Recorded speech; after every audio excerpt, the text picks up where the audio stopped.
In an interview with Ben Stein for the movie Expelled, he stated quite clearly that no one knows how life started, and that there's a real possibility that life on this planet may have been seeded or influenced by higher forms of life. Here's a question. Why doesn't the What You Ought to Know guy actually show Dawkins saying that, instead of just telling us he said it? After all, the clip is freely available. Well, you've probably guessed, because Dawkins never said it. So I will show the clip, but before I do, take a look at the transcript. Now read carefully, and I hope you'll notice something odd. Ben Stein asks how heaven and earth got created. Dawkins says, quite rightly, that this was a very slow process. So Stein asks how it got started. Now here Dawkins could have explained about the Big Bang and the condensation of matter from a plasma of energy and the coming together of quantum particles to form atoms, and how space expanded and these atoms were drawn together to form the first stars.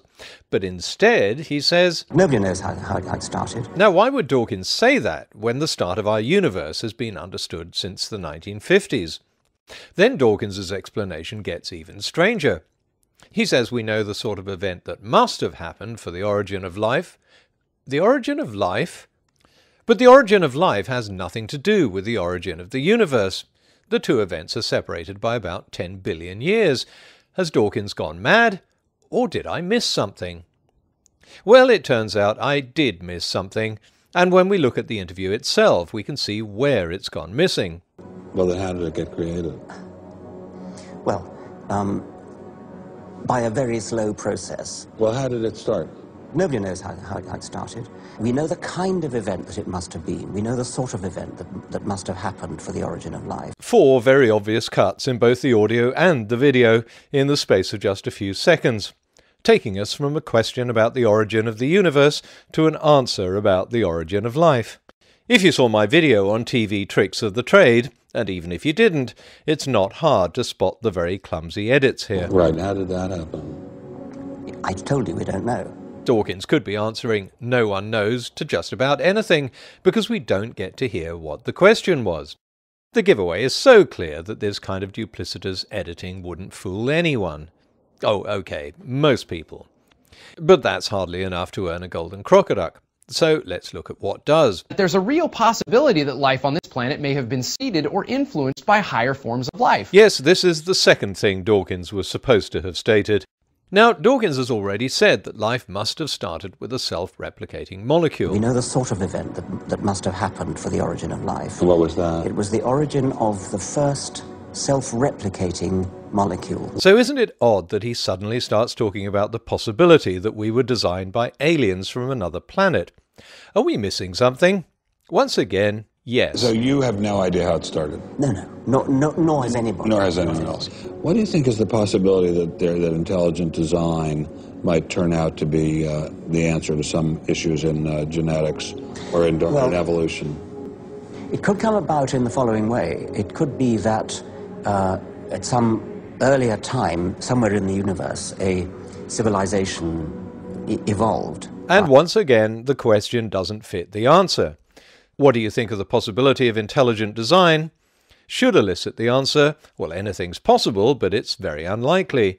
So if Dawkins's answer is, it could come about in the following way, then the question must have been different. I was going to suggest that Stein's question must have been something like, if there was intelligent design, how might it have come about? But then I came across this interview with Dawkins, in which he told us the question that was put to him.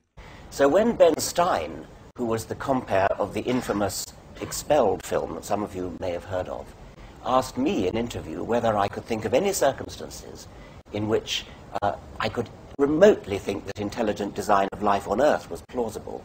And of course that fits perfectly with his answer. Now, does it matter how he was led into this question? After all, he did say it was a possibility. Yes, but the conditions that he was given, that he had to come up with some way that intelligent design might have happened, have been cut. After all, I could ask Ben Stein if it's possible Richard Nixon was gay, and if he's honest, he would have to say, yes, of course it's possible. Pat could have been a cover, but would it then be fair to write this headline? Stein claims possible Nixon was gay. And if all Stein did was admit to the possibility if all other options are taken away, then it would be even more of a distortion to write, Stein claims real possibility Nixon was gay.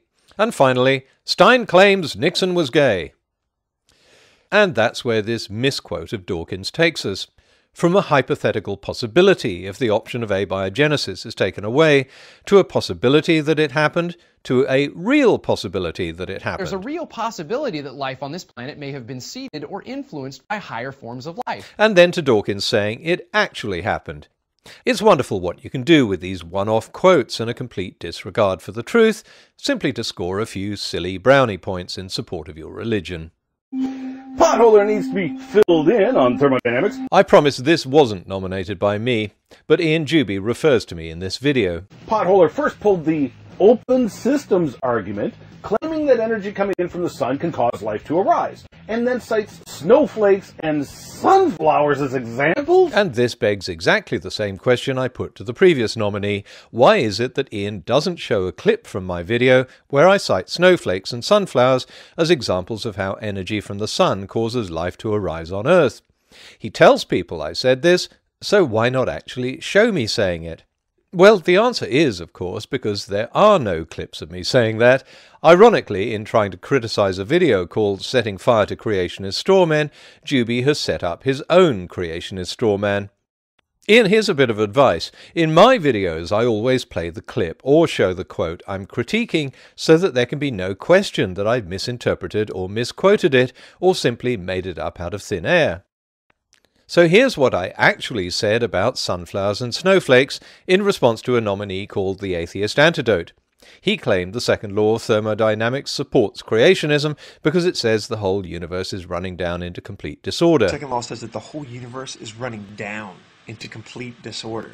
Now I say quite explicitly that I was using the example of snowflakes and sunflowers and geodes to show that there is a tendency for the universe to run down into disorder. No one, apart from creationists, has ever defined the second law as the whole universe running down into complete disorder. After all, we only need to look around us to see that that isn't the case. Plant a sunflower seed and it grows into a flower that can turn to face the sun. When water evaporates and rises haphazardly into the atmosphere, it turns into exquisitely ordered snowflakes. As long as the snowflake eventually melts, the sunflower dies, and the geode eventually gets remelted, then every example of order is in perfect conformity with the second law. Obviously, Ian couldn't find anything wrong with that statement, so he made something up. It's not true, but that's why we have the golden crocoduck. Energy from the sun melts snowflakes. Then Potholer takes a quantum leap of faith, comparing a snowflake to the sunflower. What? Once again, Juby doesn't show a clip of me comparing a snowflake to a sunflower because, as you've just seen, he doesn't have one. What?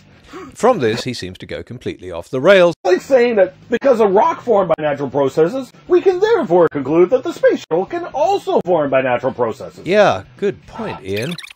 And so, here's Juby's conclusion. And apparently he still thinks he's arguing with something I said. Snowflakes most certainly do follow the laws of thermodynamics and entropy. Well, yes, Ian, that's exactly what I spent 5 minutes explaining in a clip that you could quite easily have shown people if you wanted to rebut what I was saying. In fact, reality complies very nicely with the second law of thermodynamics, which says there's a tendency towards disorder in a closed system. And evolution complies very nicely also on 2 counts. First, there is a tendency towards disorder. I know, it's definitely more trouble and more time-consuming to download the videos you're critiquing and find the clips you want to rebut. But at least my subscribers know that they're not being thrown a straw man because I always show them what someone actually says rather than make up some spurious claim about what they said. And if you do that, you're less likely to slip up and get nominated for a golden crocoduck.